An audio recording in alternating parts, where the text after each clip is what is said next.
첫 시간으로 이 노동관계가 무엇이냐에 대해서 수업을 할 건데요. 그 전에 학부 수업과 이 대학원 수업이 좀 구분이 안 된다라는 의견이 있어서 좀 간단하게 그 구분 방법에 대해서 좀 말씀을 드리겠습니다. 학부 수업은 이런 화면으로 되어 있고요. 네, 대학원 수업은 이렇죠. 구분하기가 어렵지는 않은데요. 학부 수업은 보시면 그림을 뒷 배경으로 해서 강의 제목이 적혀 있고요. 그 왼쪽으로 그 이제 2021년 1학기 하고 이제 강의 1년 번호가 적혀 있어요. 그래서 2샵01 뭐 이런 식으로 적혀 있고, 그리고 이제 과목명인 기업 경영과 노동법이 있죠. 그리고 오른쪽에 보시면 고려대학교 글로벌 경영이라고 이렇게 이제 전공명이 적혀 있습니다. 네, 대학원 수업은 이 검은 바탕에 이제 크게 강의 제목이 적혀 있고요. 오른쪽으로 보시면 이 연보라색, 그러니까 지난 학기에는 이게 주황색이었는데 이번 학기에는 구분을 하기 위해서 연보라색을 넣습니다. 그래서 연보라색 네모 안에 그 이제 수업 1년 번호가 이렇게 적혀 있어요. 이게 그러니까 매 주마다 이제 수업이 늘어나면서 1, 2, 3 이런 식으로 그 이제 그 수업 1년 번호가 이렇게 적혀 있는 거죠. 그리고 그 아래에 보시면 노사관계론이라고 과목명이 적혀 있고요. 그리고 이제 고려대학교 경영정보대학원 이렇게 이제 적혀 있습니다. 자, 그리고 이제 이 유튜브에서도요, 이제 이 기업 경영과 노동법은 이 네모난 괄호에 노동법 샵하고 몇 주, 이런 식으로 이제 숫자가 적혀 있고요. 그 다음에 노사관계로는 좀 꺾여진 그 이중괄호 있죠. 꺾여진 이중괄호에 노사관계론 샵하고 이제 숫자가 이렇게 표시되어 있고요.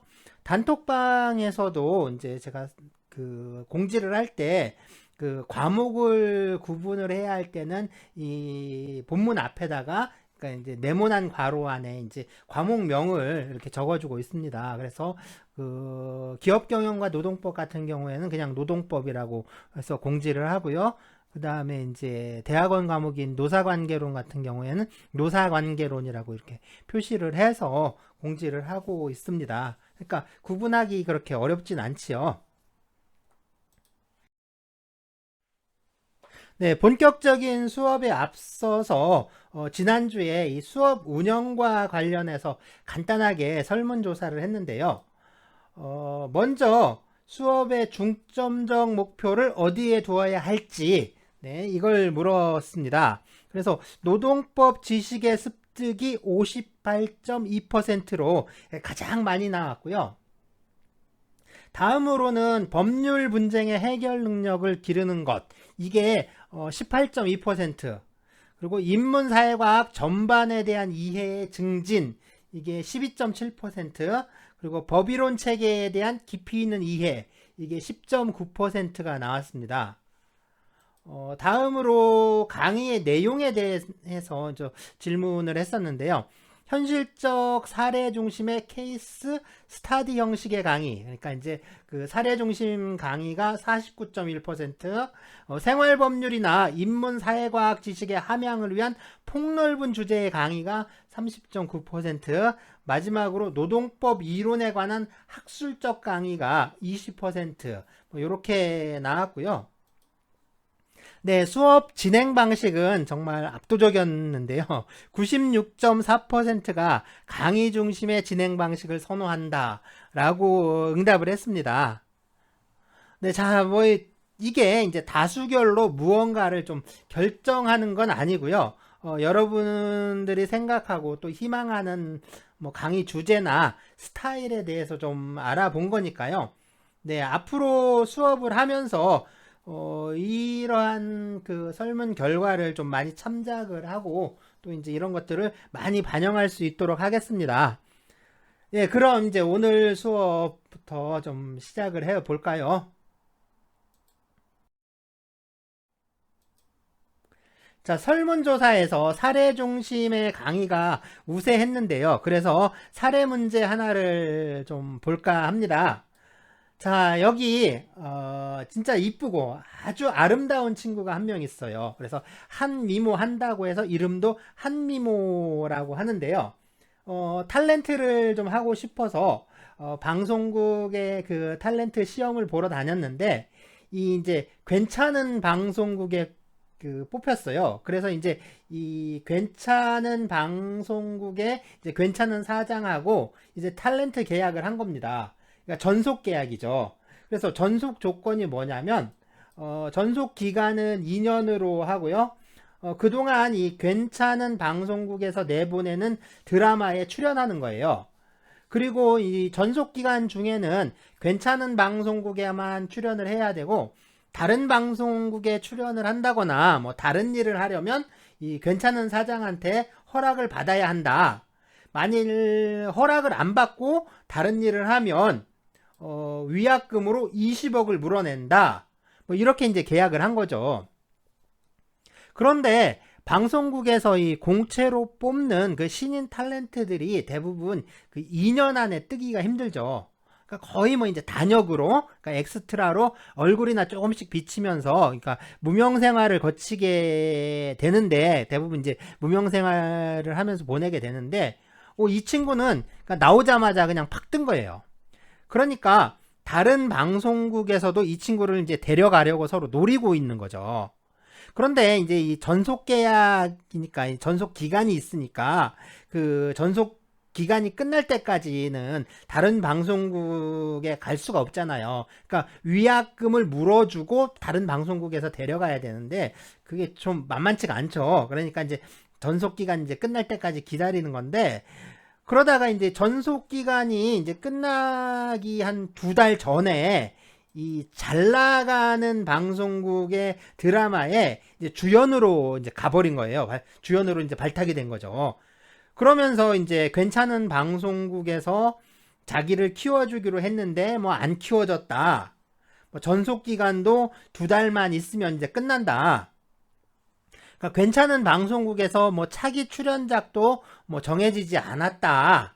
그러면서 이제 이 잘 나가는 방송국에서 출연 제의가 오니까 바로 이제 가버린 거죠.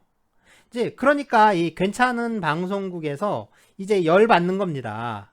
그래서 이 잘 나가는 방송국을 상대로 해서 얘는 우리 애니까 너네 드라마에 출연시키지 마라. 그래서 출연금지 가처분 신청을 하고요. 또 너네가 무단으로 우리 애를 데려가서 너네 드라마에 출연시켰으니까 그것 때문에 우리 방송국에 손해가 생겼다. 그러니까 그 손해를 배상해라. 그래서 이렇게 이제 손해배상 청구까지 한 거죠. 그리고 이제 이 한미모를 상대로 해서는요.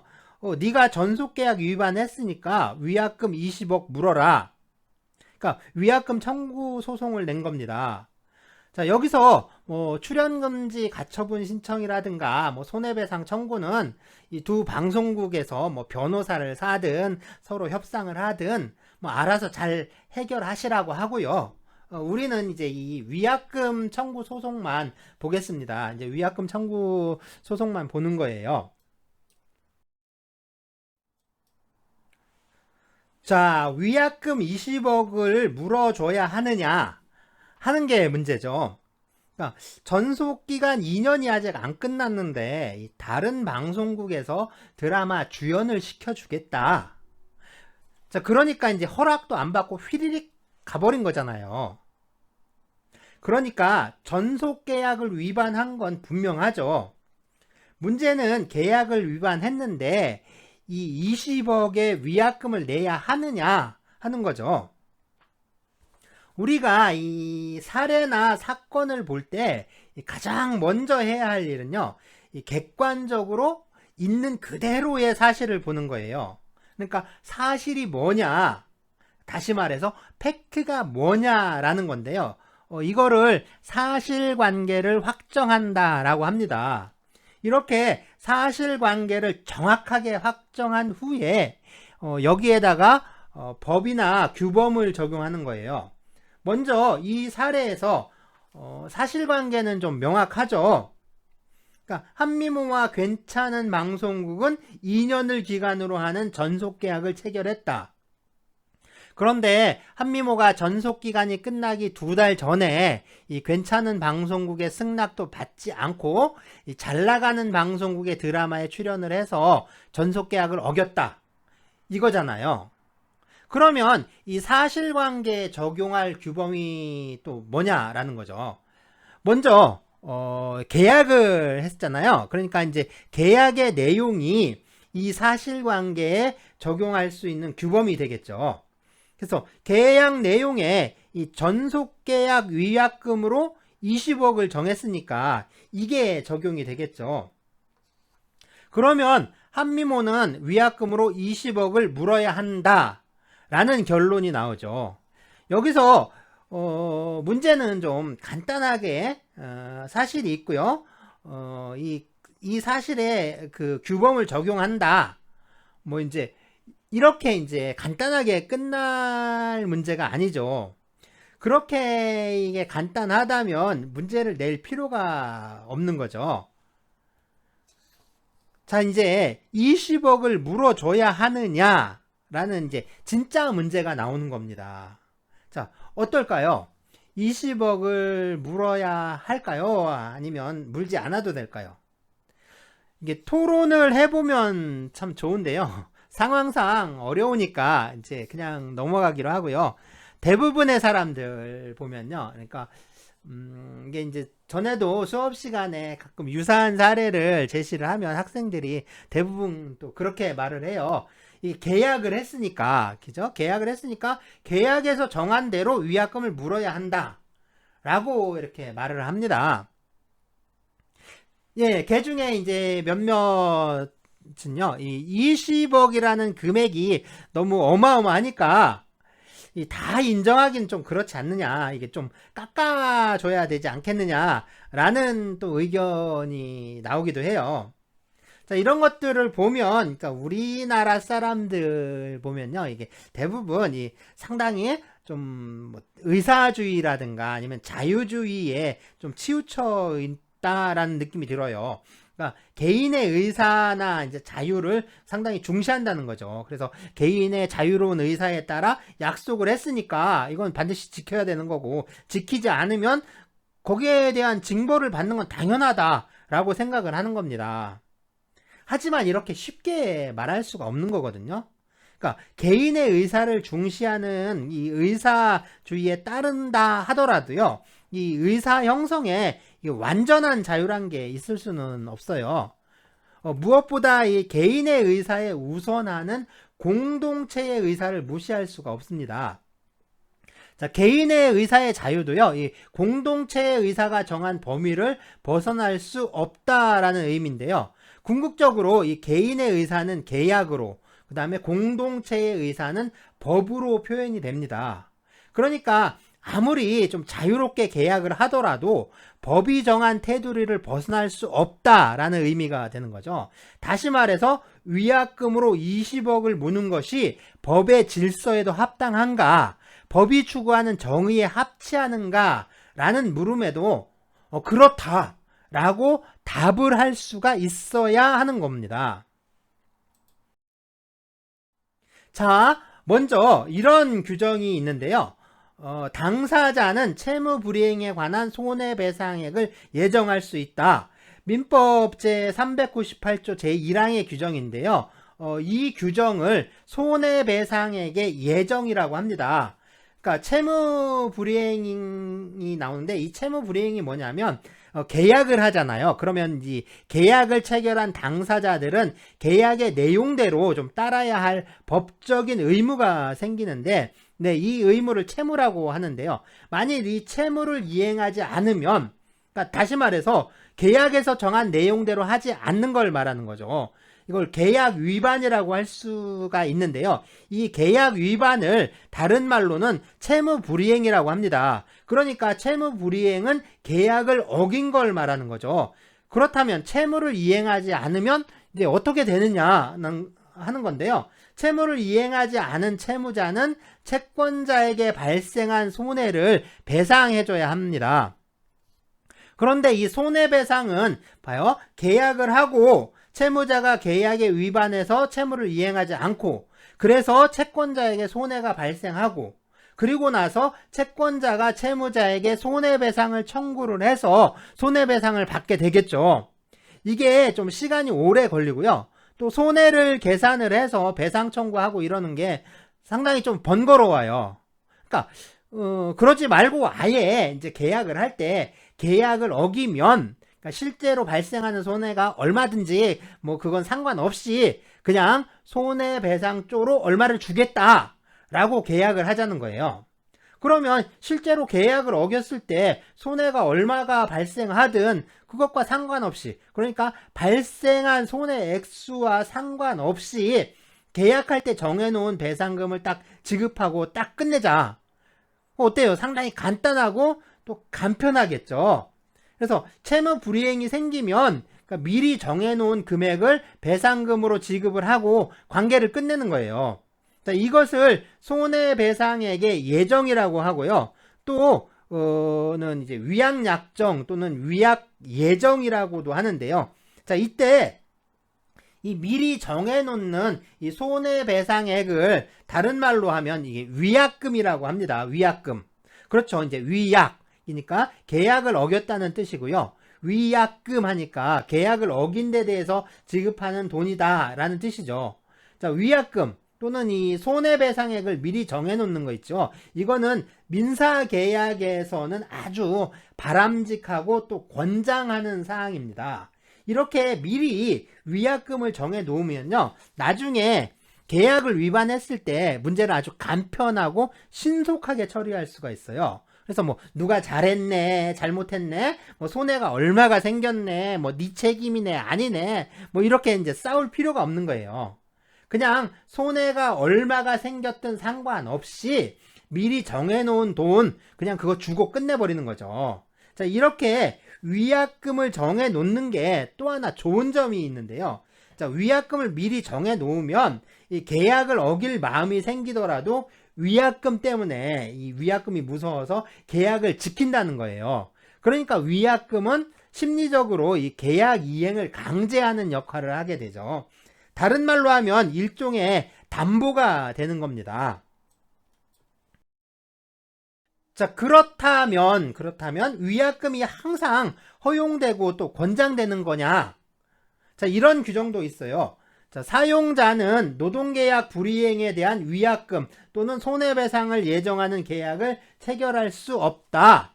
네, 근로기준법 제20조 규정인데요. 이거를 위약 예정의 금지 또는 위약 약정의 금지 규정이라고 합니다. 그러니까 노동계약에서는 미리 위약금을 정해놓는 계약을 할 수 없다라는 규정이죠. 이렇게 법률이 금지하고 있는데 노동계약을 하면 그러니까 노동계약을 하면서 이제 위약금을 정해놓으면 이게 어떻게 되냐라는 건데 이 노동계약이 이 근로기준법에서 정한 규정을 위반하잖아요. 그러면 그 계약은 무효가 됩니다. 물론 이 노동계약 전부 다 무효가 되는 게 아니라 법률에 위반된 그 부분만 무효가 되는데요. 그러니까 법이 위약금을 정하지 말라고 했는데 위약금을 정하면 그 위약금을 정한 그 내용 있죠. 위약금에 관한 내용은 전부 무효가 되는 거예요. 자, 그러면 이렇게 위약금이 무효가 되면 계약을 어기더라도 위약금을 청구할 수 없게 되는 겁니다. 자, 그런데 이렇게 근로기준법에서 정한 내용과 민법에 정한 내용이 서로 다르잖아요. 그렇다면 이 근로기준법, 이 근로기준법은 노동법의 대표적인 법률이니까 그냥 노동법이라고 하죠. 이 노동법과 민법이 서로 다르다면 이제 어떻게 해야 하느냐, 그런 문제가 생기는 거죠. 이렇게 서로 상반되는 내용을 정하고 있다면 어느 규정을 적용해야 할지 참 난감하겠죠. 그렇다면 이 노동법과 민법이 어디에 적용되는지부터 좀 차근차근 따져보도록 합시다. 자, 먼저 노동법은요, 이 노동관계에 적용되는 법입니다. 이걸 뒤집어서 말한다면 노동관계에 적용되는 그 법체계가 노동법인 거죠. 그리고 이 민법은 민사관계에 적용되는 법인데요. 역시 민사관계에 적용되는 법이 민법인 거죠. 자, 조금 어렵게 말하면요. 어떤 법이든 법은 그 법이 적용되는 사람의 어떤 사회생활 관계가 있어요. 우리는 사람으로서 이 사회생활을 하잖아요. 그리고 이 사회생활이라는 건 수많은 관계들로 짜여져 있죠. 그렇게 우리가 사회생활을 하면서 맺어지는 관계를 이걸 사회생활 관계라고 하는데, 자, 그 사회생활 관계에도 어떠한 규칙도 있고 또 질서도 있겠죠. 이렇게 우리가 사회생활을 하면서 그러한 사회를 유지하고 또 원활한 사회생활이 이루어질 수 있도록 이 사회생활에서 꼭 지켜야 하는 것들, 그거를 사회규범이라고 하는데요. 자, 이 말을 돌려서 말하면 우리의 사회생활은 규범에 의해서 규율되고 있다라고 할 수가 있습니다. 그렇다면 우리의 사회생활 관계를 규율하는 규범, 이게 사회생활 규범인데요. 법은 사회생활을 규율하는 대표적인 규범이자 또 공인된 규범인 거죠. 그러니까 사회생활 관계의 내용이 무엇이냐에 따라서 거기에 적용되는 법규범도 달라지는 겁니다. 우리의 사회생활 관계가 노동관계이면 이 노동법이 적용되는 거고요. 우리의 사회생활 관계가 민사관계이면 민법이 적용됩니다. 마찬가지로 형사관계이면 형법이 적용되고요. 상사관계이면 상법이 적용되는 거죠. 네, 참 쉽죠? 예? 그러면 이제 이 노동관계와 민사관계의 차이를 좀 알아볼 텐데요. 자, 이렇게 두 명의 당사자가 있다고 가정을 한번 해봅시다. 자, 먼저 민사관계인데요. 민사관계에서는 한쪽 당사자를 보통 채권자라고 하고요. 다른 쪽 당사자를 채무자라고 합니다. 그러니까 민사관계는 이 채권자와 채무자 사이의 관계라고 할 수 있는 거죠.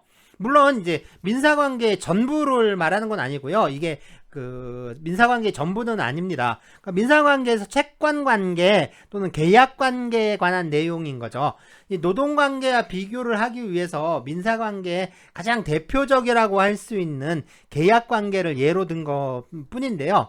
그거 말고도 뭐 재산의 소유와 뭐 물건의 이용관계, 뭐 가족관계 같은 것들도 이 민사관계에 속한다라고 할 수가 있어요. 자, 그러면 노동관계인데요. 노동관계에서는 한쪽 당사자를 사용자라 하고요. 뭐 다른 쪽 당사자는 당연히 노동자가 되죠. 그러니까 노동관계는 이 사용자와 노동자 사이의 관계라고 할 수가 있겠죠. 자, 다시 이제 민사관계에서요. 채권자가 있고 또 채무자가 있는데 보통 이런 관계는 계약에 의해서 생겨납니다. 그래서 계약관계 또는 채권관계라고 하는데요. 계약을 하면 그 계약으로 인해서 권리와 의무가 생기게 되는데 이것을 채권 또 채무라고 합니다. 그런데 이제 채권과 채무가 한 사람에게만 각각 속하는 경우가 있어요. 그러니까 채권관계인데 채권자에게는 채권이라는 권리만 있고 채무자에게는 채무라는 그 의무만 있는 경우라고 할 수가 있어요. 이 대표적인 게 이게 증여계약인데요. 그러니까 내가 갖고 있는 그러니까 내 물건을 다른 사람에게 무상으로 그러니까 아무런 대가 없이 공짜로 주는 걸 증여라고 하는데요. 이 증여 계약을 하게 되면 이 증여를 받는 사람은 증여하는 물건을 받을 수 있는 권리만 있고요. 이 증여를 해야 하는 사람은 물건을 넘겨줘야 하는 채무만 있는 거예요. 이것처럼 계약의 양 당사자 중에서 한쪽에는 채권만 생기고 다른 쪽에는 채무만 생기는 이런 계약을 편무 계약이라고 합니다. 그러니까 의무가 한쪽 편에만 생기는 계약을 말하는 거죠. 그런데 그게 아니라 이 계약에 의해서 그러니까 한쪽 당사자에게 이게 채권뿐만 아니라 채무도 함께 생기는 경우가 있어요. 그러니까 이제 채권자이면서 동시에 채무자가 되는 거죠. 마찬가지로 이 채무자이면서 동시에 채권자가 되겠죠. 자, 이 물건을 사고 파는 이 매매 계약을 한번 생각을 해봅시다. 내가 이 중고 자전거를 5만원에 팔기로 했다라고 하면 나는 이 물건의 대금인 5만원을 받을 수 있는 권리가 생기죠. 그러면서 동시에 자전거를 매매 계약의 상대방에게 넘겨줘야 하는 그런 의무도 생기게 되죠. 그러니까 마찬가지로 이 계약의 상대방, 그 상대방도 물건의 대금을 지불해야 하는 의무가 생기면서 동시에 자전거를 넘겨받을 수 있는 권리도 생기죠. 이것처럼 계약에 의해서 권리와 의무가 함께 생기는 이런 계약의 유형을 쌍무계약이라고 합니다. 그러니까 채무가 당사자 쌍방에 생기는 거죠. 그래서 쌍무계약이라고 하는데요. 그렇다면 그 계약은 이 편무계약이 많을까요? 아니면 쌍무계약이 많을까요? 네, 이게 당연히 이 쌍무계약이 많다라고 할 수가 있습니다. 그리고 이 노동계약 역시 쌍무계약이라고 할 수가 있는데요. 그렇다면 이 노동계약과 일반적인 민사계약의 차이점이 무엇이냐라는 건데요. 무엇보다 이 채권자와 채무자가 아니라 이 노동자와 사용자라고 당사자를 부르는 명칭이 정해져 있잖아요. 자, 일반적으로 보면 이 민사관계에서는 당사자의 지위가 상호 호환적이다라고 말을 합니다. 자, 이게 무슨 말이냐면 채권자와 채무자의 지위가 서로 바뀔 수 있다는 거예요. 그런 가능성이 있는 거죠. 예를 들어서 오늘은 내가 집을 사는 사람이에요. 오늘은 내가 집을 샀습니다. 그렇지만 얼마 있다가 나는 또 집을 파는 사람이 될 수도 있잖아요. 이것처럼 나는 민사계약의 이쪽 당사자가 될 수도 있고 또 저쪽 당사자가 될 수도 있는 거예요. 하지만 이 노동계약은 다르다는 거죠. 사용자는 늘 사용자고 노동자는 늘 노동자라는 거죠. 자, 그렇다면 노동계약은 왜 이런 문제가 생기느냐? 그죠? 이런 문제가 왜 생기는지, 그리고 또 하나 뭐냐면 결국에 노동관계는 그래서 왜 특별한지, 뭐 이거에 대한 문제겠죠.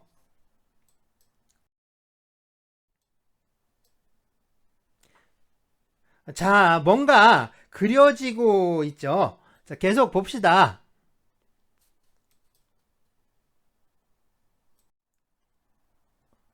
네, 한쪽은 가게 또는 개인이고요. 다른 쪽은 기업이네요. 자, 어디선가 좀 많이 본 그림 같지 않나요? 자, 그리고 뭐 여기는 뭔가가 있겠죠. 자, 바깥쪽으로 도는 이 노란 선은 상품이 이동하는 거고요. 안쪽으로 이 빨간색 선은 이 상품에 대한 대가로 금전이 움직이는 겁니다. 그러니까 돈이 흘러가는 거죠. 자, 이해가 되시죠?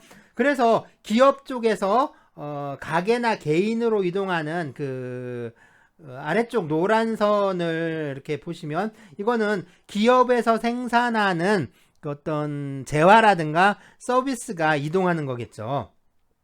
그리고 이제 개인은 그에 대한 대가를 지불해서 금전이 기업 쪽으로 이동하게 되죠. 자, 여기는 아래쪽이요. 아래쪽 여기는 생산물이 이동하고 거래되는 걸 말하는 거죠. 그러니까 생산물이 유통되는 생산물 시장이라고 할 수가 있고요. 그렇다면 이제 위쪽 선들을 볼까요? 위쪽은 기업이 개인에게 대가를 주고 구매하는 것인데요. 자, 이건 무엇을 가리키는 걸까요? 네, 개인이 기업에게 판매하는 것은 결국에 노동력이겠죠. 그래서 위쪽은 이 노동력의 거래와 유통에 관한 건데요. 그러니까 이 노동력이 거래되는 시장, 네, 노동시장이라고 할 수가 있죠. 이 노동관계와 일반 민사관계가 다른 건요. 민사관계가 생산물 시장에 관련되어 있는데 비해서요, 이 노동관계는 노동시장에 관련된 거라고 할 수가 있습니다. 보면 민사관계, 노동관계 이게 이제 밑바탕이 다른 거죠. 그러니까 이제 베이스가 완전히 서로 다르니까 서로 다를 수밖에 없는 거죠. 결국에 노동관계가 민사관계와 다른 건 이 노동시장이니까, 더 정확하게 말하면 노동시장에서 거래되는 노동력이 이 다른 것들과 다르다라는 거죠. 그것 때문이다, 뭐 이렇게 말할 수가 있습니다. 자, 그러면 이 노동력이 무엇이냐? 자, 문제는 이 노동력에 있다면, 그 문제가 노동력에 있는 거라면, 이 도대체 노동력이 무엇이냐? 라고 물어야겠죠. 자, 노동력은 노동을 할 수 있는 능력을 말합니다. 그러니까 힘을 말하는 거예요. 힘. 일을 할 수 있는 힘. 그런데 이러한 힘은, 그렇죠? 이 힘, 능력, 이건 신체적인 것도 있고, 또 육체적인 것도 있죠. 아니죠. 신체적 능력이나 육체적 능력이나 같은 말이죠. 그래서 신체나 육체나 자 같은 거니까 이 신체적 능력과 정신적 능력이 있는 거죠. 그래서 노동력은 이 신체적 능력과 정신적 능력을 모두 포함합니다. 그래서 몸을 움직여서 힘쓰는 사람들 뿐만 아니라 이 머리를 굴리면서 일하는 사람도 다 노동자인 거죠. 그런데 이 노동이란 건 일하는 건데, 이게 이제 물론 쉬는 것하고 확실하게 다르고요. 이 노는 것하고도 다르죠. 운동하는 거하고도 다르죠. 쉬고 놀고 운동하는 거, 이런 것들과 노동이 서로 다른 거. 바로 노동은 신체적 힘과 정신적인 힘을 바로 생산을 하는 데 쓰는 겁니다. 그러니까 운동과 노동은 몸을 움직여서 힘을 쓴다는 점에서는 같아요. 그러니까 물리적으로 보면, 그러니까 자연과학적 시각에서 보면 이제 같다라는 건데, 같다라고 할 수가 있는 건데요. 하지만 이게 사회적인 의미가 서로 다른 거죠. 노동은 재화와 용역의 생산에 좀 힘을 쓰는 걸 말합니다. 자, 그럼 우리가 살고 있는 시대의 이 경제 시스템을 자본주의라고 하잖아요. 그리고 이 자본주의 경제의 생산 시스템을 자본주의적 생산 양식이라고 합니다. 따라서 우리 시대의 노동이라고 하면 이 자본주의적 생산 양식에 편입이 돼서 상품의 가치를 생산하고 증가시키는 활동이라고 할 수가 있어요. 자, 그리고 이러한 노동을 할 수 있는 그런 사람의 능력을 노동력이라고 하는 거죠. 자, 그럼 뭐가 문제냐? 자꾸 이제 얘기가 어려워지려고 하는데, 그렇죠. 이제 긴가민가하고 좀 아리송해지려고 하는데, 그러니까 그게 뭐가 문제냐라는 거예요. 뭐가 문제냐? 자, 골치 아픈 얘기는 이제 다 제쳐두고, 그러니까 문제는 뭐냐면 이 노동력이 상품이라는 겁니다. 그러니까 자본주의 사회에서는 이 노동력이 상품으로 거래되고 있다. 바로 이게 지금 우리가 당면한 문제인 거예요. 그러니까 노동관계가 특별한 것은 노동시장에서 노동력이 상품으로 거래되고 있는데, 이 노동력이 다른 상품과는 다른 특성을 지니고 있다라는 겁니다. 그리고 이러한 노동력의 상품으로서의 특수성, 이게 바로 이제 그 노동관계를 다른 민사관계와 다른 어떤 특별한 관계로 만들고 있다라고 할 수가 있는 거예요. 그렇다면 노동력은 상품으로서 어떤 특수성을 지니고 있는가? 뭐 이걸 좀 알아봐야겠죠. 노동력이 상품으로서 갖는 첫 번째 특수성은, 이 노동력은요, 이 다른 상품과 달리 저장을 할 수가 없어요. 그러니까 저축을 할 수가 없는 겁니다. 그러니까 지금 생산된 노동력은 지금 쓰지 않으면 영원히 쓸 수가 없는 거예요. 노동력은 항상 새롭게 생겨나죠. 그러니까 사람의 능력, 사람의 힘이라는 게 항상 그때그때 새롭게 생겨나잖아요. 그러니까 그때그때의 노동력은 안 쓰면 또 곧바로 소멸해 버립니다. 이걸 모아놓고 쓸 수가 없는 거예요. 그런데 다른 상품들은 저장을 할 수가 있죠. 자, 저장이 안 되는 상품, 뭐 대표적인 게 이 복숭아인데, 그렇죠. 이제 세종시 특산품이기도 하죠. 복숭아. 이 복숭아는 그러니까 나무에서 따는 순간 그때부터 상하기 시작합니다. 그래서 이게 유통기한이 아주 짧아요. 또 보면 이 복숭아는 그 제사상에 올리질 않죠. 그러니까 이 복숭아는 귀신을 쫓는다라는 속설이 있는데요. 아주 옛날에 활을 잘 쏘는 사람 중에 예라는 사람이 좀 있었어요. 그러니까 이름이 예예요. 예. 그러니까 중국의 요임금 때 이게 중국에 한꺼번에 태양이 10개가 뜨는 사태가 발생했다고 합니다. 그러니까 하늘에 해가, 그러니까 태양이 10개가 있으니까 아주 난리가 났겠죠. 그런데 이제 중국에서 이걸 어떻게 할 수가 없는 거예요. 그래서 이게 이제 그 요임금이 그 동방천재, 그러니까 동쪽에 있는 천재, 그러니까 하늘 임금이죠. 그러니까 참고로 네, 단군 할아버지의 아버지 이름이 환웅천왕이죠. 역시 하늘 임금입니다. 하늘 임금입니다. 천왕, 천재 뭐. 그런데 어쨌든 이 동방의 천재가 이 혼란에 빠진 중국을 구원을 하려고, 그러니까 신장, 그러니까 신령스러운 장수죠. 신장, 그러니까 그 한 명 파견을 하는데 바로 그 사람이 얘예요. 얘. 그래서 그때 이제 동쪽에 있는 오랑캐를 이라고 하잖아요. 그래서 큰 대자에다가 활공자를 합쳐서 쓰는 글자 있죠. 그래서 이. 그래서 이제 동쪽 오랑캐를 동이라고 하잖아요. 그래서 동이족의 그 신령스러운 장수다, 아니면 동이족의 아주 신장, 그 신이 내린 장수다 해서 얘를 보통 이예라고 부르기도 해요.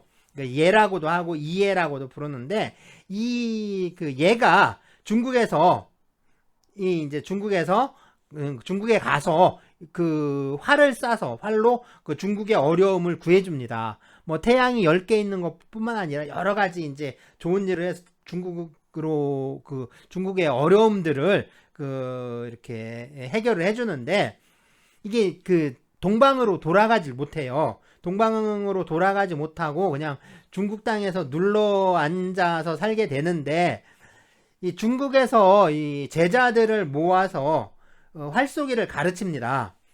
그런데 이게 복몽이라고 하는 제자가 활을 참 잘 쐈어요. 그러니까 복몽이라는 제자를 가르쳤는데, 복몽이라는 제자가 참 이제 잘 배워가지고 활을 잘 쏘게 됐는데, 이 복몽이라는 제자가 이제 생각을 한 거예요. 생각을 해보니까 자기가 아무리 노력을 해도 이 얘가 있는 이상 자기는 활쏘기로 1인자가 될 수 없다는 거예요. 그런데 이제 활쏘기 1인자가 되고 싶은 생각이 드는 거죠. 자기가 그 최고가 되고 싶은 생각이 드는 거예요. 그래서 자기 스승인 그 얘를 죽이기로 그러니까 마음을 먹습니다. 그리고 이제 얘를 죽이는데 이제 어떻게 살인을 하냐면, 이 복숭아 나무까지 있죠. 복숭아 가지를 뾰족하게 깎아가지고 글로 찔러 죽여요.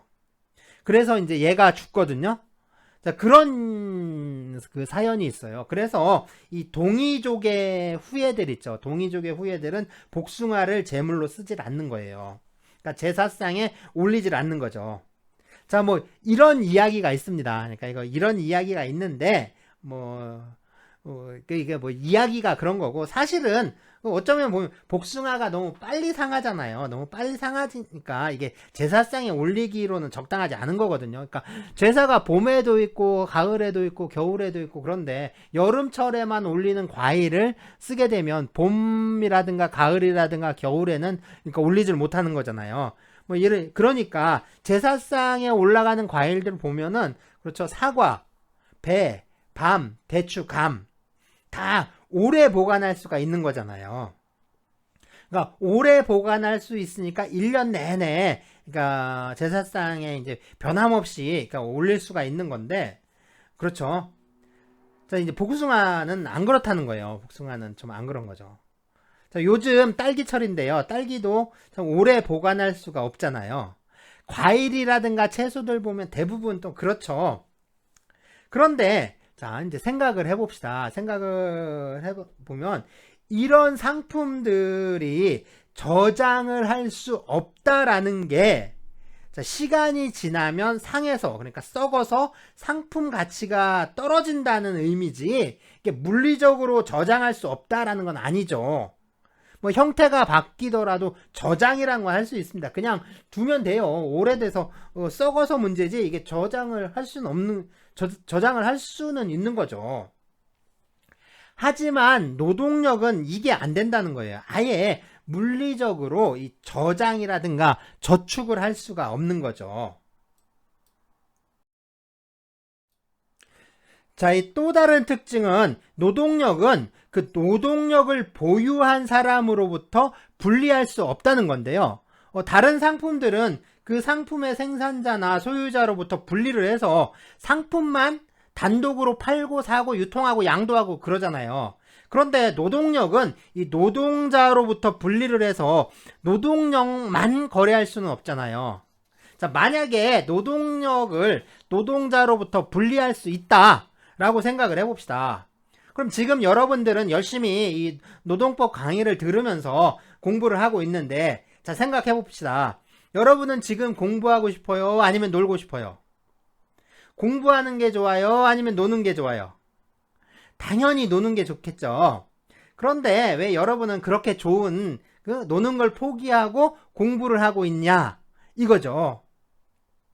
자, 노동력을 노동자로부터 분리할 수 있다면, 그렇죠? 여러분은 지금 공부할 필요가 없는 거죠. 그러면 공부는 누가 하면 되는 걸까요? 공부는 누가 하면 되는 거죠?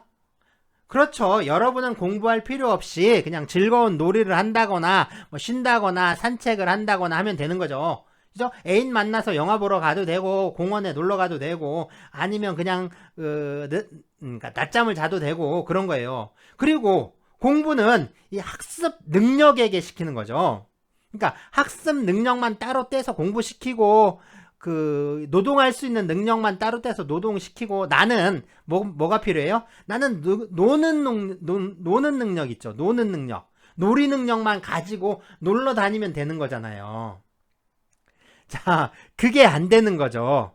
사람의 신체적 능력, 정신적 능력은 그 사람에게서 분리가 되지 않으니까, 그렇죠? 어쩔 수 없이, 그죠? 학습 능력이 공부를 한다면, 그죠? 어쩔 수 없이 내가 공부를 해야 되는 거고, 노동 능력이 일을 하는 건 결국에는 어쩔 수 없이 내가 일을 해야 되는 거죠. 그런데 이 노동력이 저장이 불가능하고 또 분리가 불가능하다 보니까 이게 생기는 문제가 있는데요. 이게 노동시장에서 노동력을 판다는 건 결국은 노동력만 보낼 수 있는 게 아니니까 노동자는 이 노동력을 구매한 사용자의 그 어떤 처분, 그러니까 노동력을 처분, 지휘, 명령 뭐 이런 거에 따라서 이 노동력을 제공해야 한다라는 얘기가 되는 거죠.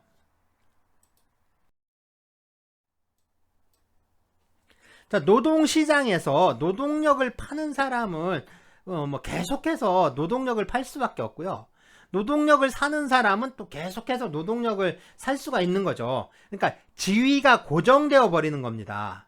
다른 말로 하면 이 사회 계급이 출현하는 거죠. 자, 봉건 영주와 농노, 뭐 노예 이런 건 이런 사람들 보면 서로 다른 신분이에요. 양반과 쌍놈도 마찬가지죠. 신분이 다른 거예요. 신분이. 이건 신분이라고 하는 거예요. 신분이라고 하는 거지 이걸 계급이라고 하진 않습니다. 하지만 자본주의 사회에서 자본가와 노동자는 같은 신분이에요. 신분이 같아요. 모두 자유시민인 거죠. 하지만 모두 자유시민이지만 누군가는 노동력을 팔아야만 하고 또 누군가는 노동력을 살 수가 있잖아요.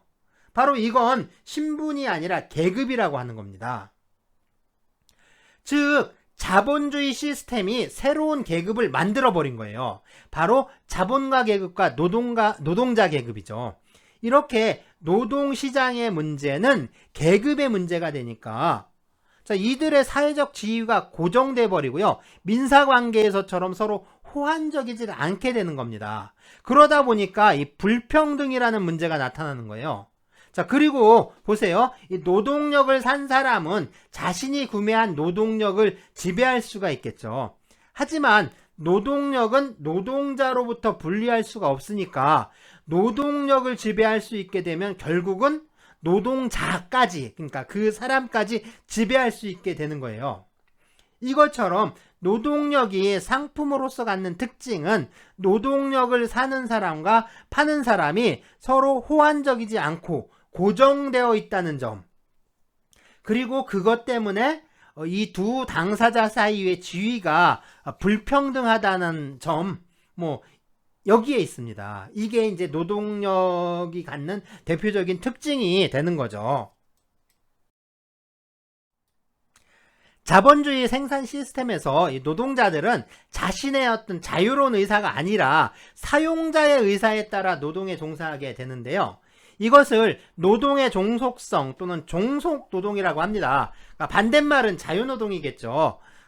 노동력을 팔고 그 대가를 받는다는 게 꼭 자본주의만의 독특한 사회현상은 아닌데요.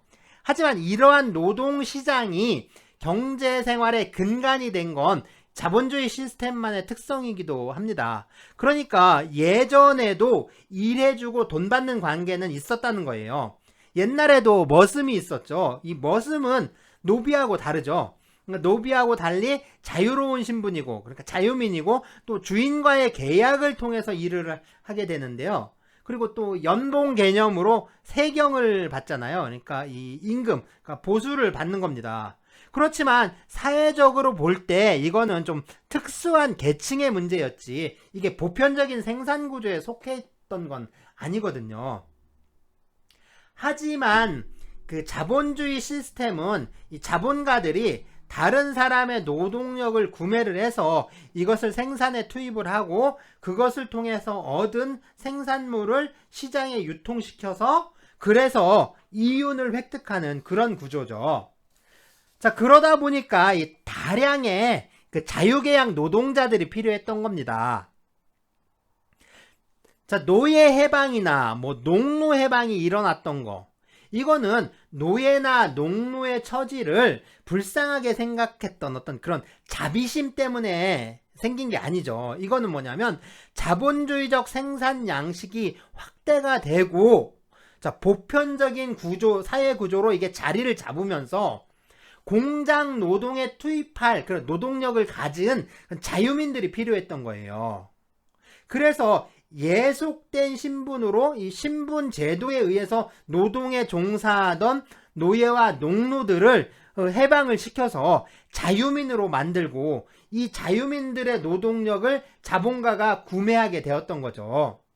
그러니까 원칙적으로 노동자는 자유시민인 거예요. 예속된 신분에서 해방이 된 거죠. 그리고 자신의 자유로운 의사로서 사용자와 계약을 하고요. 그 계약에 따라 노동력을 판매하게 된 겁니다. 그런데 봅시다. 우리가 보통 9시에 출근해서 6시에 퇴근을 하는데, 자, 9시에 출근을 하면 그때부터 내가 자유롭게 할 수 있는 게 뭐가 있을까요? 자, 나는 자유의사를 갖고 있고 신분적으로도 자유로운 시민인데 출근을 했더니 내가 자유롭게 할 수 있는 건 없고 모두 사장님이 시키는 대로 일을 하게 되잖아요. 나는 분명 자유로운 사람인데 현실적으로 직장에서 나는 자유롭지 못하고 시키면 시키는 대로 해야 되는, 그러니까 노예와 똑같은 존재가 됐잖아요. 그러니까 신분 제도로부터 해방된 농노, 해방된 노예들이 다시 노예의 신분으로 전락을 해버린 거죠. 자, 이것이 자본주의 노동의 본질이라는 거죠. 그러니까 자본주의 이전 시대에도 종속노동은 있었어요. 하지만 그거는 법적으로 또 제도적으로 그리고 신분제도에 의한 종속이었다는 거죠. 자, 자본주의 노동의 특징은 이렇게 이제 신분적으로 자유롭고 자신의 의사에 따라 어떤 자유계약에 의해서 노동력을 판매를 했지만, 그러니까 노동력이 상품으로서 지니는 특수성으로 인해서 종속적인 노동관계로 편입될 수밖에 없다라는 겁니다. 물론 이 종속노동이라는 개념이 좀 시대를 초월을 해서 어느 시대에나 있는 뭐 고정적인 형태가 있는 건 아니고요. 뭐 요새 이제 지식노동이라든가 뭐 이런 게 발달을 하면서 그 사용자의 지휘 명령으로부터는 그 어느 정도 좀 재량권이 인정받는 뭐 자유롭게 노동에 좀 종사할 수 있는 형태가 많이 나타나고 있는데요. 뭐 그렇다고 해서 이게 노동의 종속성이 부인되는 건 아닙니다. 어쩌면 이 노동의 종속성이라는 건요, 어떤 구체적이고 개별적인 그 주의 명령 체계를 의미한다기보다는 하나의 시스템을 지칭하는 것으로 이해할 수도 있는 거죠. 어쨌든 이 꼭 알아두어야 할 게 있는데, 이 노동 관계의 본질은 이 종속 노동 관계, 다시 말해서 노동의 종속성에 있다는 점, 이건 절대로 잊지 말고요. 이번 학기 내내 반드시 기억하고 있어야 됩니다.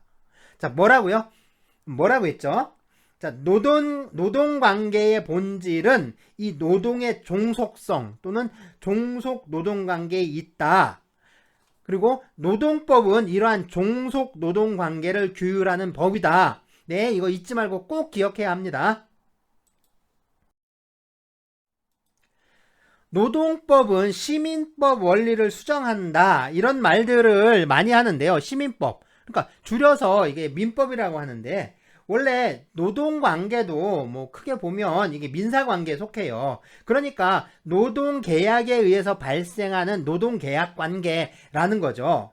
하지만 시민법은 이 두 당사자가 대등한 지위에서 자유로운 의사에 따라 거래를 한다는 그걸 전제로 하는 건데요. 노동관계는 이미 지위의 대등성이라든가 지위의 호환성이 부인되는 거죠. 그러다 보니까 시민법을 그대로 적용을 하게 되면 참 불합리한 결과가 나타나고요. 불평등한 상태를 이걸 더욱 심화시키게 된다는 겁니다. 그래서 이 시민법 원리를 그대로 적용하지 않고 이것을 수정할 수밖에 없다. 뭐 이렇게 말을 하는데, 자, 그렇다면 도대체 이놈의 시민법 원리가 무엇이냐 하는 거죠. 시민법 원리가 뭐냐? 프랑스 대혁명이죠. 이 프랑스 혁명의 시발점이 됐던 사건이 바로 이 바스티유 감옥 습격 사건인데요. 이 바스티유 감옥 습격 사건으로 인해서 프랑스 혁명이 시작됐다라고 할 수가 있습니다. 프랑스 대혁명은 이 세계사적으로 참 어마어마한 변화를 가져오게 됐죠. 자, 법적인 측면에서도 보면 이 근대 시민법이라는 게 이 프랑스 대혁명의 산물이다라고 할 수가 있습니다. 그러니까 진정한 어떤 법적으로 이 그러니까 모던한 거죠, 모던. 그게 이제 시작이 되는 거예요. 그래서 이 근대 시민혁명을 통해서 탄생하게 된 이 근대 시민법은 인격 평등과 개인주의를 기초로 하는 법 체계인데요. 먼저 인격 평등은 뭐냐면 이게 모든 사람은 법 앞에 평등하다. 사람의 인격은 평등하다라는 건데요.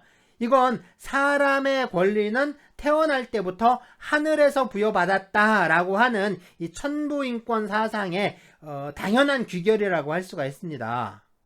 그리고 이전 시대에는요, 근대 이전에는 사람은 독자적인 인격체가 아니라 그가 속한 어떤 공동체의 한 구성원으로서 가치를 지녔는데, 이제는 그게 아니라 이제 모든 사람은 독립되고 서로 평등한 개인이라는 거예요. 즉 개인의 자유를 절대시하는 것이라고 할 수가 있습니다. 자, 이러한 이제 인격 평등과 개인주의를 기초로 한 게 바로 사적 자치의 원칙이라고 할 수가 있어요. 그러니까 시민들의 어떤 사적인 거래 관계나 사회생활 관계에 대해서 국가 권력은, 그러니까 너는 간섭하지 마라라는 거죠. 자, 물론 이러한 원칙들은 어떤 프랑스 혁명 당시의 원칙만이 아니라 21세기인 지금도 여전히 아주 강력하고 유효한 원칙입니다.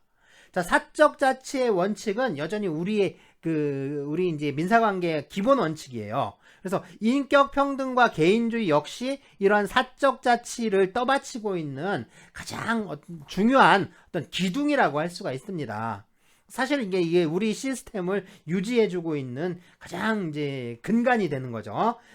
자, 이러한 사적 자치의 원칙에 의해서요, 근대 시민법에 3가지 기본 원리가 도출이 된다라고 하는데, 자, 먼저 소유권 절대의 원칙입니다. 그러니까 내 권리와 재산에 대해서 국가 너는 나 간섭하지 말라, 이건 내 거다. 그러니까 하지 마라, 오지 마 하는 거예요. 그러니까 소유권, 그러니까 권리가 아주 존중받아야 한다라는 원칙이죠. 두 번째는 이 계약 자유의 원칙입니다. 사적 자치를 위해서는 당연히 자유로운 계약이 허용되어야겠죠. 마지막으로는 이 과실 책임의 원칙인데요. 사회생활을 하면서 누군가 손해를 입었다면 그 손해를 야기한 사람에게 고의나 또는 과실이 있는 경우에만 책임을 져야 한다. 다시 말해서 법적으로 의무가 있는 상태에서 그러한 의무에 위반하는 행위를 해서 다른 사람에게 손해가 발생한 경우에만 손해배상 책임을 진다라는 원칙입니다. 이거 중요하겠죠. 자, 가끔 보면 이 법학 교과서나 뭐 이런 데 보면요. 이 근대 시민법의 3대 원리, 그리고 뭐 이제 수정 원리라고 해서 뭐 구구절절히 아주 장황하게 써놓고 또 뭐 어떻게 수정이 됐네, 어쩌네 하는 소리들을 하는데 그냥 모두 헛소리니까 크게 신경 쓸 필요 없습니다.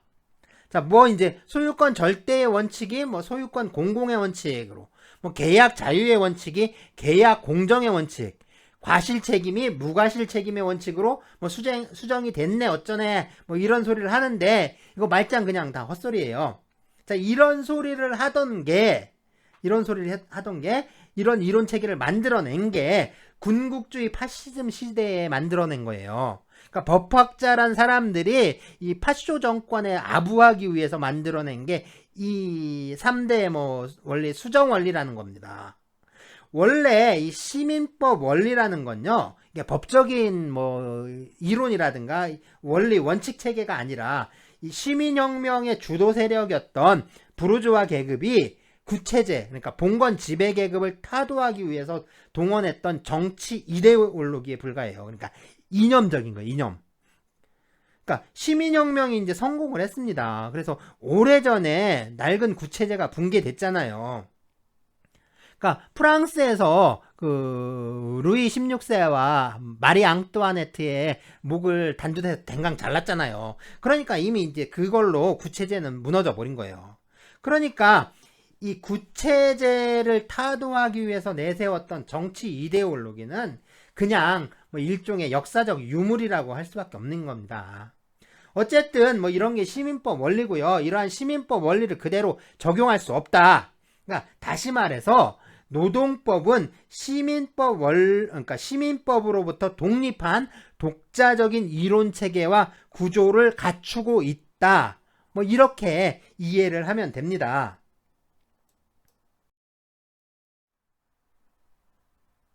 그렇다면 이 문제를 좀 원점으로 되돌려서 생각을 해봅시다.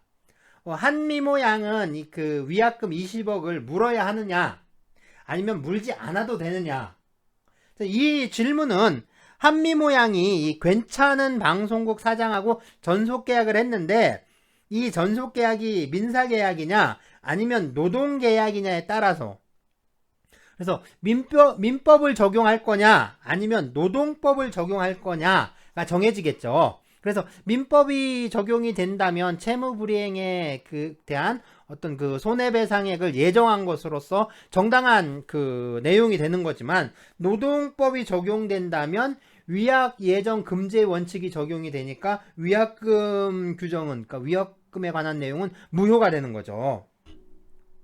자, 이럴 때 그 비슷한 사례가 있는지 좀 찾아보면 좋은데요. 네, 있습니다.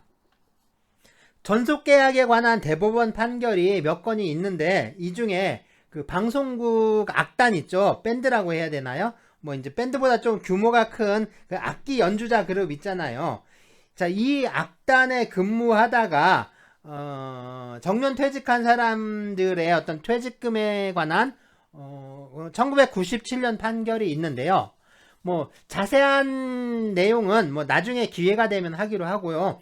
이 악단의 연주자도 방송국과의 전속계약을 맺고 방송국에서 악기를 연주하는 일을 했는데요. 이 연주자가 퇴직을 하면서 퇴직금 지급 규정이 문제가 된 겁니다. 그러니까 노동법의 이론이라든가 노동법의 원리를 적용하게 되면 퇴직금이 더 많아지는 거예요. 그러니까 방송국에서는 퇴직금을 덜 주려고 할 거 아니에요. 그러니까 노동계약으로 고용된 노동자가 아니라 전속계약을 한 사람이다. 이 사람들은 연예인이다. 그러니까 노동법에 따른 퇴직금을 줄 수 없다. 뭐 이렇게 이제 주장을 한 거죠. 자, 그래서 법원에서 이 전속계약에 대해서 판단을 했습니다.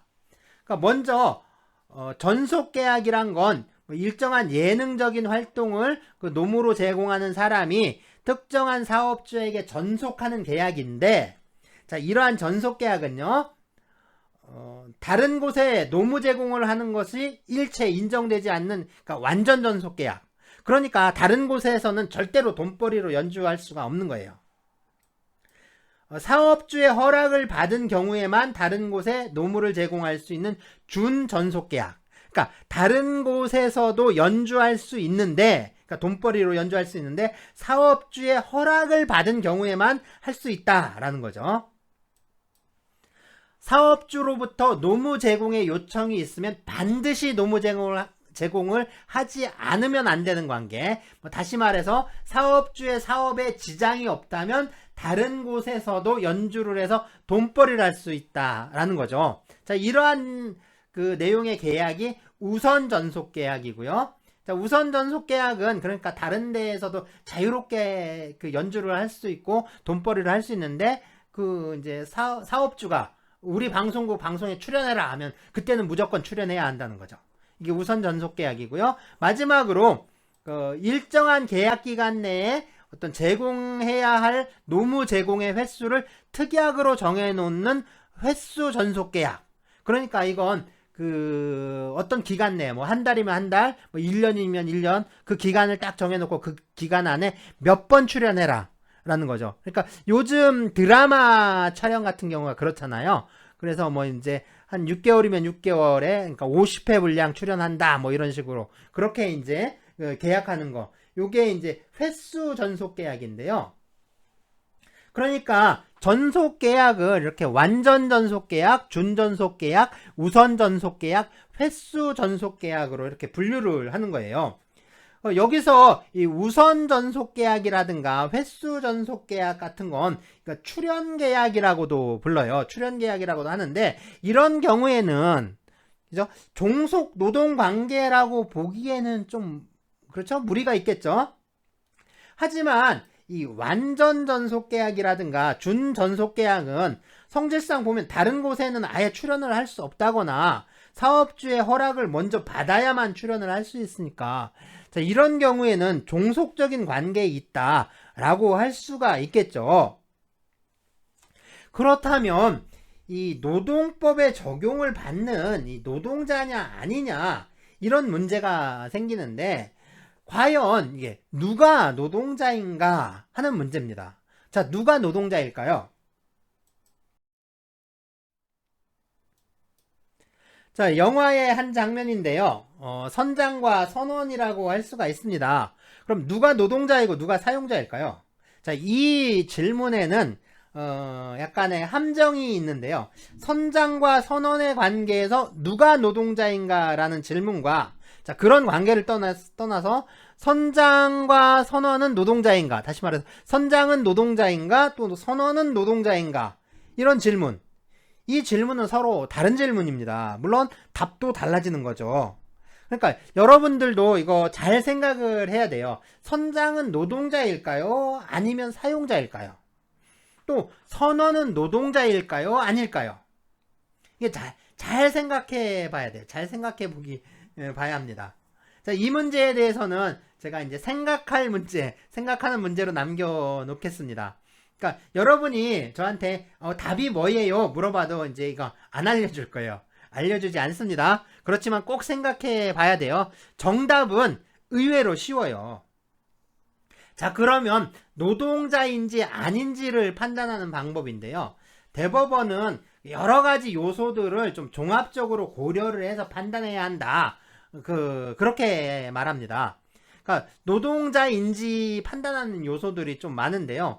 자, 먼저 노동자인지 아닌지는 이 노동계약이라든가 아니면 민법상의 고용계약이냐 아니면 도급계약이냐, 뭐 그런 이제 계약의 형식 있잖아요. 계약의 명칭이나 형식 이런 거하고 상관없이 그 계약의 실질적인 내용이 그 노동자로서 어떤 사업이나 사업장에서 임금을 받을 목적으로 종속적인 관계에서 노동력을 제공했느냐 아니냐, 이걸로 판단을 한다는 거예요. 그리고 이러한 종속관계를 판단을 할 때는, 자, 먼저 업무의 내용이 사용자에 의해서 결정이 되는지, 그러니까 업무 내용을 사용자가 정하고 있는지, 자, 또 이 취업규칙이라든가 뭐 복무규정, 인사규정과 같은 노동규범에 적용을 받고 있는지, 업무를 수행하는 과정에서 사용자로부터 구체적이고 또 직접적인 지휘, 감독을 받고 있는지, 사용자에 의해서 근무 시간이나 근무 장소가 지정이 되고요. 또 여기에 구속을 받고 있는지,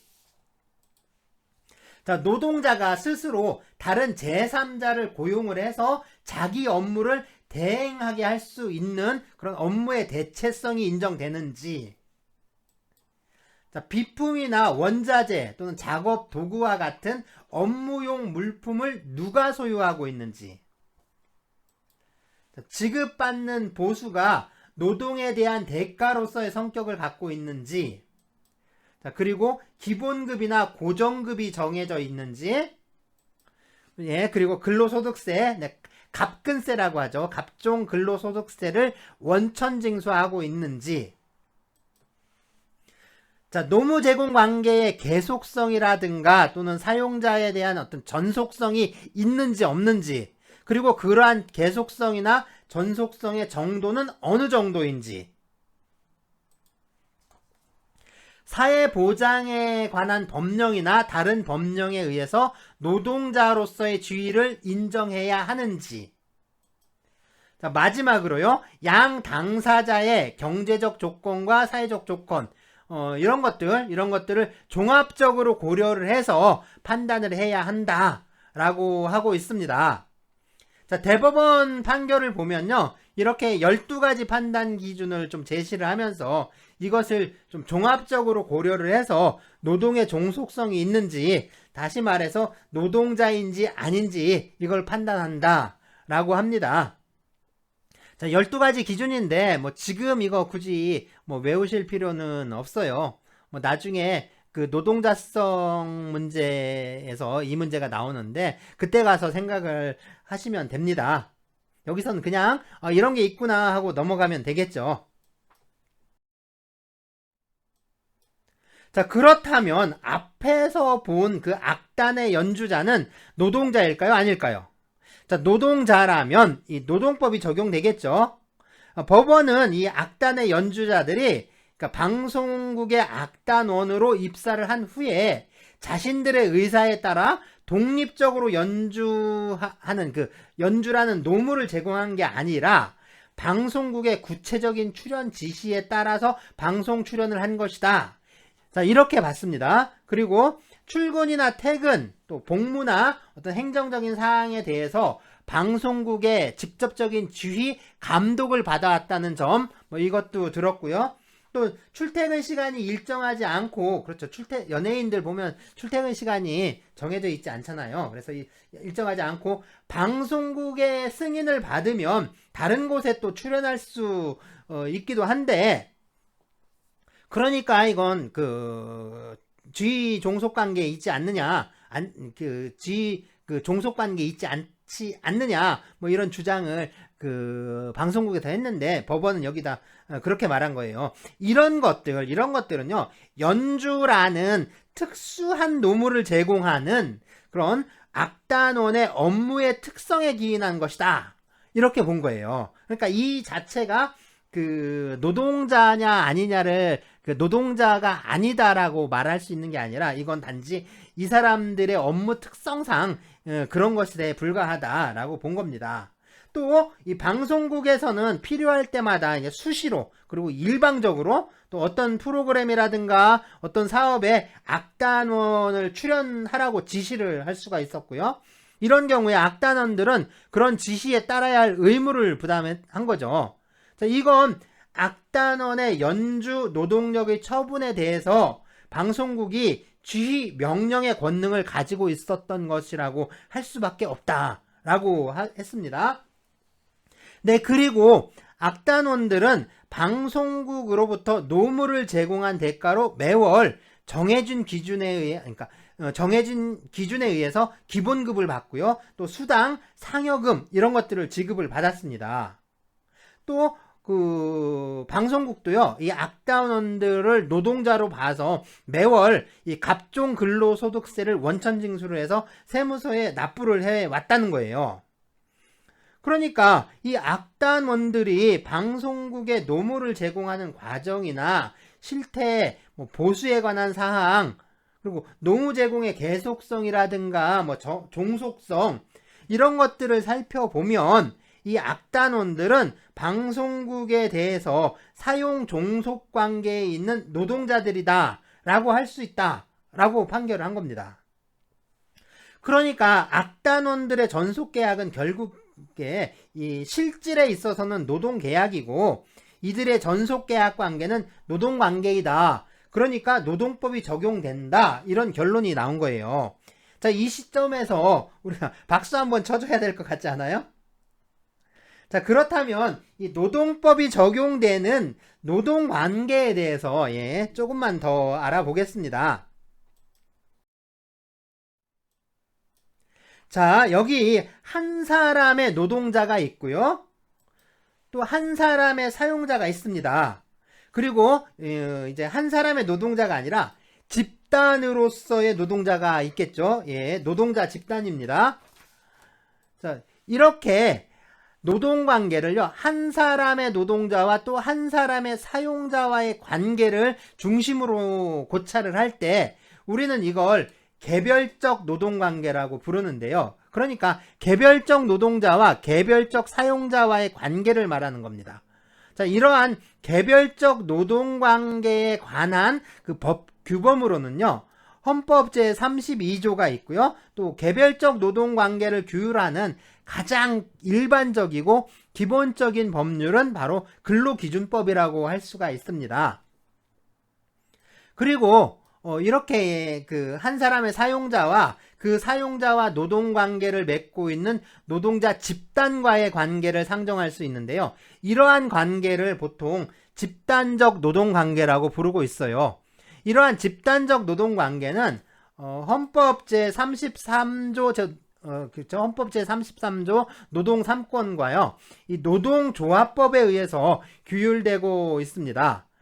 노동조합법이라고 줄여서 부르는데, 이 법률의 정식 명칭은 노동조합 및 노동관계 조정법이에요. 이걸 줄여서 보통 노동법이라고 부릅니다.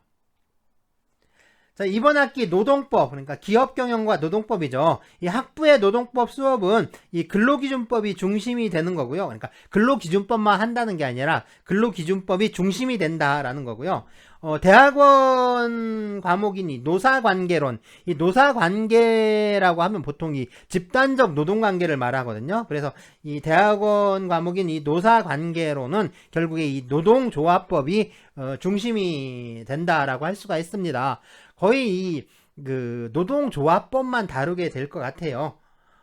자, 이제 그러니까 그런데 이 법률이나 명령 규칙과 같은 이게 법령이 아닌데, 그러니까 법의 형태를 보면 이 성문법, 그러니까 법령의 형태가 있는데, 그거 외에도 이 노동관계를 규율하는 아주 중요한 법규범들이 있어요. 그러니까 노동규범들인 거죠. 노동규범들. 이게 노동 현실에 있어서는 굉장히 중요한 역할을 합니다. 굉장히 중요한 역할을 하는 그 규범들인데요. 그러니까 법령은 아니지만 노동 현실에서 굉장히 중요한 역할을 하는 노동법들인 거죠. 자, 먼저 한 사람의 노동자와 한 사람의 사용자 사이에 형성되는 노동규범, 다시 말해서 개별적 노동관계에서 당사자의 합의에 의해서 형성되는 노동규범이 바로 노동계약입니다. 자, 노동계약은 법규범은 아니에요. 그렇지만 노동규범으로서 아주 중요한 역할을 하게 됩니다. 자, 다음은 사용자와 노동자 집단인데요. 이 노동자 집단은 현실에서 노동조합의 형태로 나타나게 되죠. 그래서 사용자와 이 노동조합의 합의에 의해서 형성되는 노동규범, 이게 바로 단체협약입니다.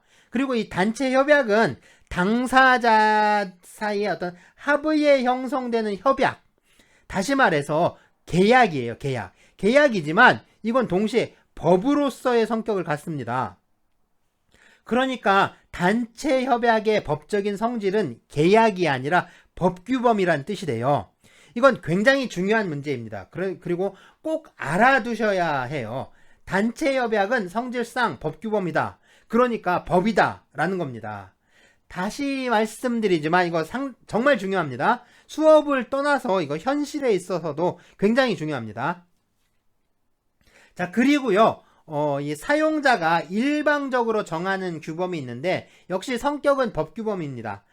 회사에 보면 그 인사규정, 급여규정, 뭐 상여금 규정, 복무규정, 뭐 징계규정, 뭐 명칭이 어찌 됐든 그리고 뭐라고 부르든 상관없이 회사의 어떤 그 조직 질서를 규율하기 위해서 사용자가 일방적으로 제정한 규범을 취업규칙이라고 부르는데요.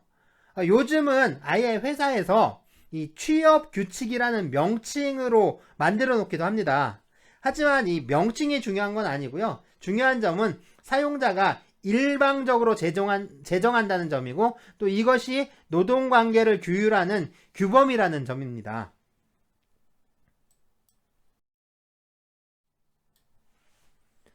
그렇다면 이렇게 근로기준법이나 노동조합법과 같은 법률도 있고 또 단체협약이나 취업규칙과 같은 법규범도 있고 또 노동계약도 있고 이렇게 노동관계를 규율하는 규범들이 많은데 이런 규범들은 무엇을 정해놓은 걸까요?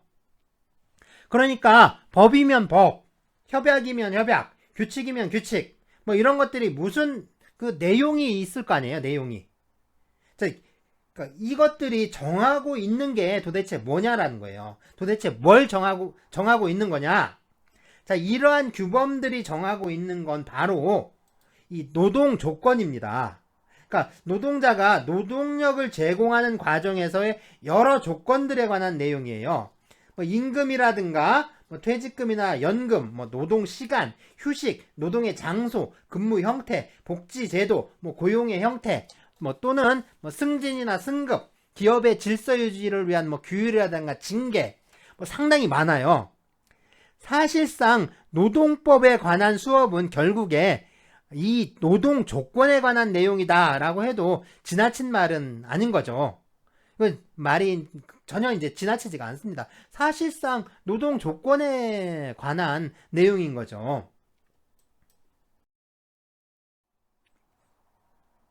그런데 이 노동 규범이 여러 종류가 있는데요.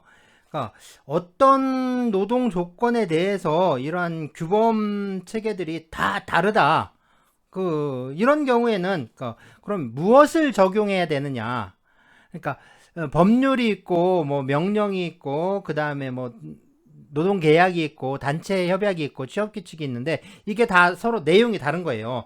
내용이 다 다르다면 무엇을 적용해야 하느냐? 그러니까 이게 이제 뭐 노동 규범 사이에도 그 어떤 우열이라든가 뭐 서열 같은 게 있지 않느냐?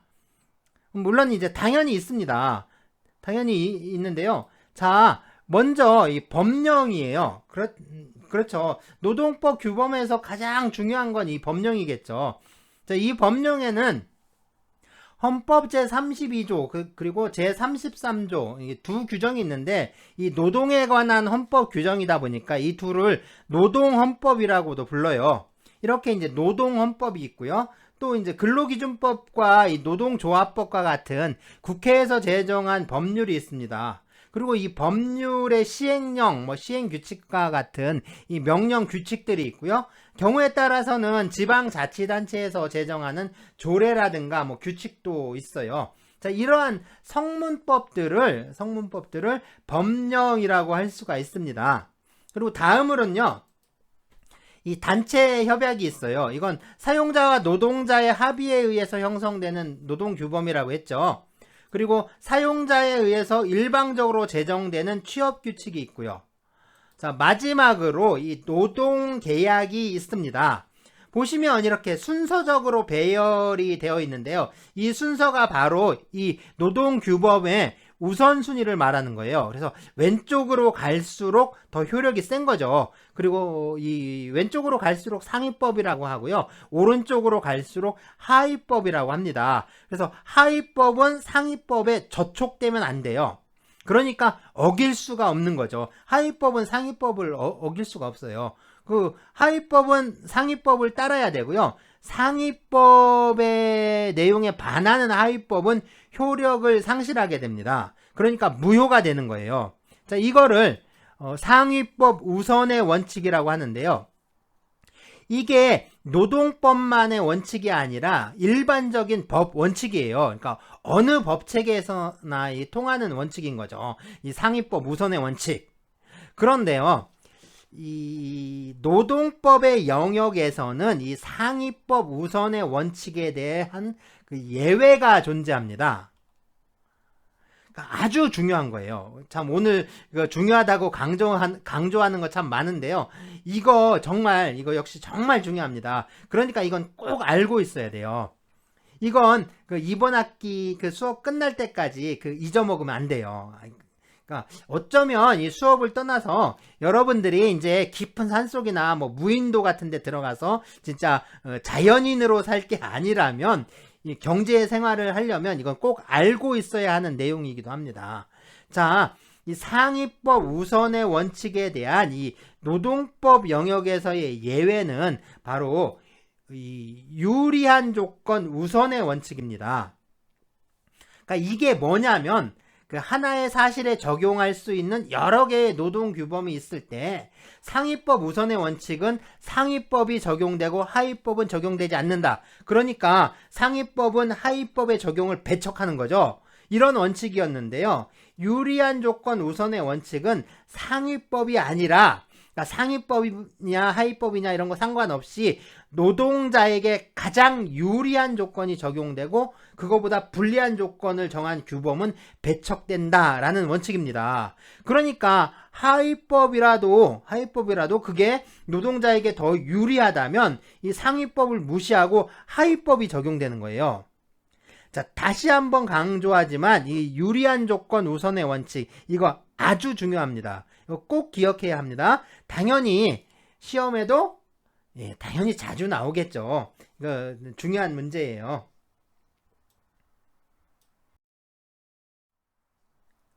자, 그러면 이제 2주차 출석 인증 과제인데요.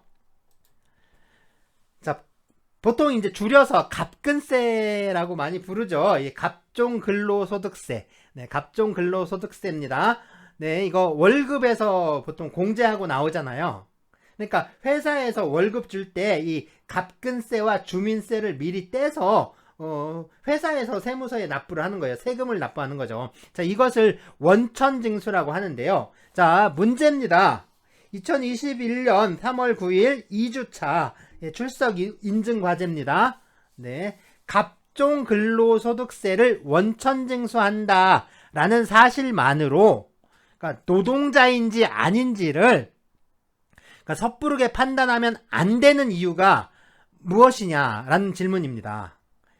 자, 갑종근로소득세, 그러니까 갑근세를 원천징수한다는 사실만으로 노동자인지 아닌지를 판단할 수 없는 이유는 무엇인가? 라는 겁니다. 네, 주관식이고요.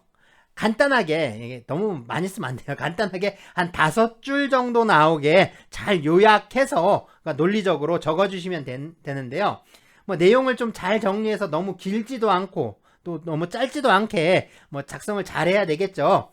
당연히 주관식이니까 이게 정해진 정답이 있는 건 아닙니다. 그러니까 얼마나 좀 논리적으로 썼는지, 그러니까 논리적으로 타당한지, 문장은 어법이나 문법에 제대로 맞는지, 그 다음에 문제에 접근하는 방법은 참신한지, 등등등 있잖아요. 이런 것들로 평가를 하게 되겠죠.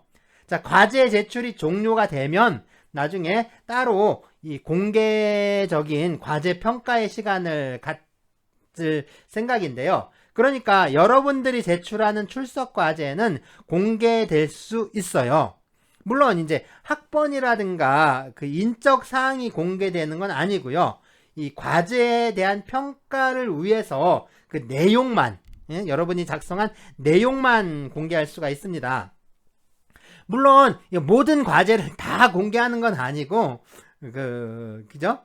모든 과제에 대해서 다 또 다 코멘트 해줄 수 있는 건 아니고요. 과제의 문제 풀이에 좀 적합한 내용들로 이제 샘플을 몇 개 선정을 해서 그 작성된 내용 있죠. 그 내용만 공개하게 될 것 같아요. 자, 그리고 학부 수업의 경우에는 시험을 보기 때문에 이 과제에 대한 평가는 그 성적 평가에 직접적인 영향을 미치진 않습니다.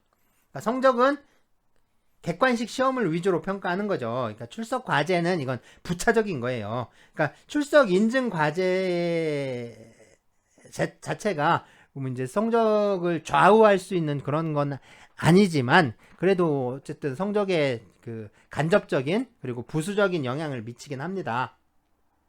자, 그러면 이 출석 인증 과제를 제출을 하려면 우리 이제 이 수업용 홈페이지에서 이 개인 번호와 과제 제출 인증 번호 이걸 입력을 해서 먼저 로그인을 해야 하는데요. 이 로그인을 하면 이 출석 과제를 제출할 수 있는 그런 링크가 나와요. 그래서 그 링크를 클릭을 하면 그 출석 과제를 제출하는 창으로 넘어가게 됩니다. 과제는 뭐 여러 번 제출하지 말고요. 한 번만 딱 작성을 하면 되는데 뭐 제출 기한은 수업일로부터 그 3일 이내. 그러니까 금요일까지예요. 금요일까지. 그런데 아직 이 개인 번호하고 인증 번호 이거 받지 않은 발급받지 못한 분 계시잖아요. 꼭 이제 1주차 이 수행 과제 이거를 해야지 그 인증번호를 발급을 받을 수가 있습니다. 물론 이제 수행 과제를 4개를 내드렸는데 이 중에 설문조사는 이미 마감을 했으니까 설문조사는 빼고요. 나머지 과제들만 하면 되는데 특히 이 사진을 꼭 보내야 합니다. 그러니까 개인번호와 인증번호가 이 사진 보낸 거, 그러니까 사진에 대한 그 답장으로 발급이 되는 거거든요. 그러니까 사진을 보내야 제가 번호를 발급해 드릴 수가 있어요. 그리고 번호를 알아야, 그리고 또 이번 주부터는 그 개인 번호, 인증 번호를 입력을 해야 그 출석 인증 과제를 제출할 수가 있습니다. 그러니까 아직 인증 번호를 발급받지 못한 사람들은요, 빨리빨리 좀 1주차 과제를 수행을 하고 그 인증 과제를 좀 발급을 받으셔야 합니다. 자, 학부 수업은 시험으로 평가하기 때문에 과제 제출이 그렇게 큰 영향을 미치지 않는다라고 했는데요. 우리 대학원 수업은 이 수강 인원이 현재 10명 미만이 됐기 때문에 이 출석 과제가 상당히 중요합니다. 그래서 굉장히 중요해졌어요. 그러니까 이게 제때제때 제출이 됐는지 또 과제 작성에 얼마나 좀 정성을 기울여서 했는지 뭐 이런 게 평가에서 좀 중요한 요소로 작용을 하겠죠. 자, 이 그러니까 온라인 강의를 수강을 하고요. 강의를 수강을 하고 출석 과제까지 제출을 해야 출석으로 처리가 됩니다. 그러니까 출석 과제 출석 과제 제출하지 않으시면 이 장기 결석으로 계속해서 결석 처리가 되다 보면 이 장기 결석으로 평가가 될 수 있는데 그러면 좀 이제 학기 말에 가면 좀 피곤해지는 거죠. 그래서 어떻게 뭐 시험을 봐야 할지, 그러니까 평가할 방법이 없잖아요. 그러니까 시험을 봐야 할지 학기 말 과제를 좀 과감하게 좀 내야 할지 모르겠는데 그 이렇게 조금 그 열심히 좀 안 하시면 나중에 방법이 없습니다. 그러니까 제가 그 주관식 절대평가라고 했는데 주관식으로 절대평가를 하겠다라고 말씀을 드렸지만 그 장기 결석으로 처리가 되고 그 뭐 과제도 그 제출한 게 없다면 평가 자료가 없다면 이제 학부생들 평가하는 거에 준해서 정말 과감하게 평가할 수밖에 없겠죠. 물론 정말 열심히 하시는 분들 계신데 열심히 하시는 분들도 좀 과감하게 평가를 하겠습니다. 그러니까 문제는 어느 쪽으로 과감하냐라는 거겠죠. 뭐 이게 성적이 아래쪽으로 과감한지 아니면 또 위쪽으로 과감하게 될지 이게 그게 문제가 될 텐데 저도 되도록이면 성적을 아주 좀 잘 드리려고 노력을 하고 있어요. 그래서 제가 노력하는 만큼 성적이 좀 잘 나갈 수 있게 좀 도와주시면 좋겠습니다. 그러니까 좀 여러분들도 노력을 해주셔야 저도 이제 그 노력을 할 수가 있는 거겠죠. 네, 그래서 출석 인증 과제 좀 제때제때 꼭 제출해 주시기 바랍니다. 자, 다음 수업은 노동조합인데요. 노동조합에 관한 어떤 첫 번째 시간입니다.